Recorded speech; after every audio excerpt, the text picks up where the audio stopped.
hack rooms, o equivalente a mods para jogos antigos. Acredito que na maioria dos casos, se você ouviu falar de hack room, foi por causa de Super Mario World, especificamente por causa de Mario Kaizo, que é uma hack room que 99% das pessoas deve conhecer, porque foi bem famosa em um período ali da internet. Mas o que Mario Kaizo tem a ver com esse vídeo? Bom, semana passada eu tava meio sem nada pra fazer e pensei, e se eu tentasse fazer uma hack room?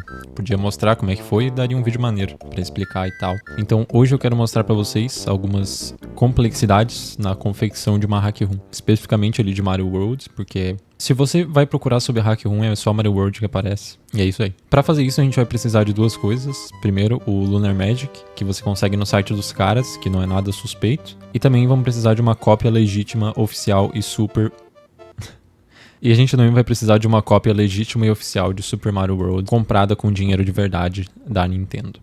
Abrindo o Lunar Magic, nós somos bombardeados com uma cacetada de botão e um ar dos anos 2000, assim. Mas acredite em mim, essa é a melhor ferramenta pro serviço. A gente pode pensar que o Lunar Magic é como se fosse o Photoshop na criação de hack rooms. Tem outros editores que é mais fácil de usar, como o SMB X2, mas ele é mais fácil por ter menos opções. O Lunar Magic é um editor de fases mais técnico e completo, então permite que a gente edite todas as coisas.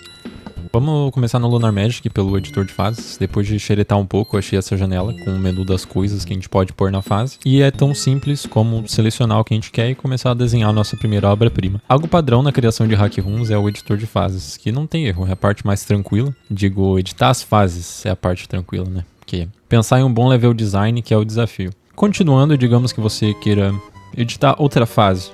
Assim, você não quer mexer na fase inicial, você quer mexer em outra. É um jeito meio técnico, mas é simples. Cada fase do Mario World tem um valor que equivale àquela fase na programação. Então, para alterar, a gente precisa saber o nome da fase que a gente quer mexer e colocar ela nessa lista para identificar ali qual que é o valor dessa fase. Aí você abre essa janela, troca esse valor para a fase que você quer e boom, você está na sua fase, é só mexer com ela. Além do editor de fases, a gente tem também o editor de mundo, que a gente consegue mexer no mapa ali do jogo, a gente tem todos os assets para poder construir ali esse mundo. E também vai ter a parte mais técnica, que vai ser para programar ali essas caquinhas e também o caminho ali que o Mario vai poder andar. E também toda a questão ali das fases, de quando você seleciona tal fase, ele vai te levar pra tal nível. Isso tudo a gente consegue programar ali. Só que eu não vou mostrar porque eu não quero que vocês morram de tédio, porque é muito técnico essa parte. E eu também fiquei um tempão nessa parte, foi um saco de fazer essa parte. Essa parte foi meio chata, na verdade. E durante a próxima etapa foi onde eu percebi por que fazer hack rooms é um bagulho tão difícil. Até agora você pode ter visto isso tudo e pensar, pô, não parece difícil. E de fato, fazer as fases ali, mudar o mapa é a parte super mais tranquila do negócio. A parte difícil é você tentar fazer alguma coisa nova, né, algo original, porque a gente só utilizou as coisas que já estavam no jogo até agora. Mas quando eu cheguei na decisão de que música eu queria pras fases, que o bagulho ficou grosso. Pesquisando um pouco, eu vi que no SMW Central, que é tipo o game banana de hack rooms do Mario World, tem vários assets que você pode usar ali, várias texturas já prontas que a comunidade fez e também as músicas, que é o que a gente veio pegar aqui. Aí eu fui lá, escolhi uma musiquinha legal pra minha fase, mudei os arquivos ali no jogo, pum!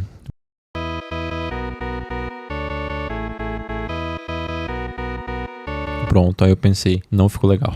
Eu quero pôr essa música na fase. Eu me orgulho muito do que eu faço apenas quando você perde que você aprende a dar valor. Um dia você tem tudo, no outro você tem nada. Aí eu pesquisei no SMW Central, só que eu não achei. Provavelmente ninguém fez por ser uma música meio nada a ver. Então, como eu sou o maior gênio do mundo, eu pensei, é só eu fazer uma engenharia reversa. Não deve ser tão difícil. É só aprender como que é feito ali essa inserção do MP3 nas músicas e já era. Fui lá então, todo pimposo, abri o arquivo da música que eu baixei pra ver ali como é que eram os arquivos, pá. Aí eu encontrei isso aqui. Que é isso aqui? Cadê a música? Cadê a música nisso aqui? Depois de pesquisar para entender o que eu vi nesse arquivo, foi quando que caiu a ficha. Eu descobri que para produzir uma hack room, você tem que utilizar os mesmos métodos usados na produção original, por conta das limitações dos consoles. Como você vai emular esse jogo, não tem como eu só pegar aqui, eu quero essa música, eu vou tacar o MP3 ali na pasta e sair funcionando. Não.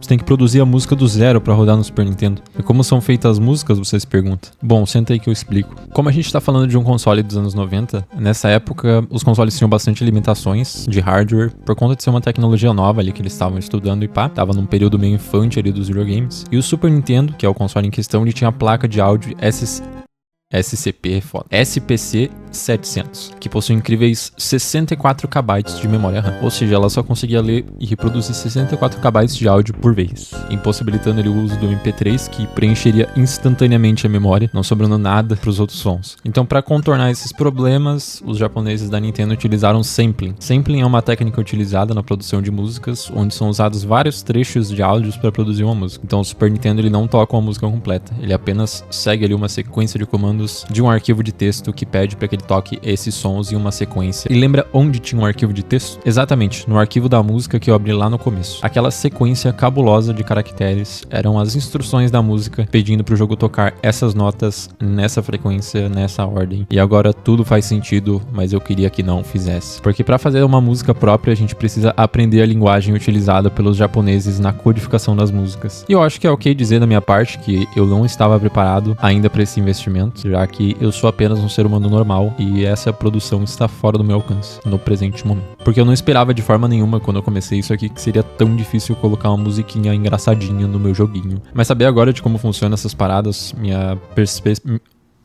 Agora saber como funcionam essas paradas mudou minha percepção sobre as pessoas que fazem essas hack rooms, porque enquanto eu fazia esse vídeo eu percebi o tanto que esse pessoal investe pra fazer esse bagulho sinistro, mesmo que não ganhe nada em troca, sabe? Tipo, seja por puro amor ao jogo. E com esse respeito pela comunidade aumentando, é óbvio que o meu ódio pela Nintendo também aumenta no mesmo nível, mesmo eu pensando que isso não era mais possível. Bom, eu vou concluir com essas explicações dessas 3 etapas, porque na minha visão eu acredito que seja o essencial ali pra ter uma hack room da hora, que são as fases legais, talvez ali um mapa bonitinho e uma música da hora. Eu não queria me aprofundar muito na parte técnica pra não ficar muito chato, e você pode ler isso também como eu não tinha mais nada de interessante pras outras partes, sem que ficasse chato ou maçante. E o foco foi mais mostrar que fazer hack rooms de jogos antigos é a modificação de jogos no modo hard, porque tudo que você vai fazer, ele precisa estar sempre ali alinhado ao hardware da época e também os seus métodos. Então pode ser um desafio legal para quem curte mexer com mods ou pensa em fazer um projeto para passar ali o tempo, que foi o meu caso, né? Eu pensei, pô, maneiro esse tópico, tentar fazer um vídeo. Aí eu dei de cara numa parede porque é difícil pra cacete fazer esse bagulho. E pessoalmente eu achei legalzinho usar ali o Lunar Magic, mas principalmente aprender as partes sobre o Super Nintendo, porque é um console que eu tenho contato praticamente com a minha vida inteira e eu ainda tô descobrindo coisas sobre ele. E saber essas curiosidades é sempre legal. Eu espero que você também tenha gostado aqui desse vídeo, que é meu segundo vídeo. Obrigado por assistir até aqui. E agora eu tô sem nicho. Tchau.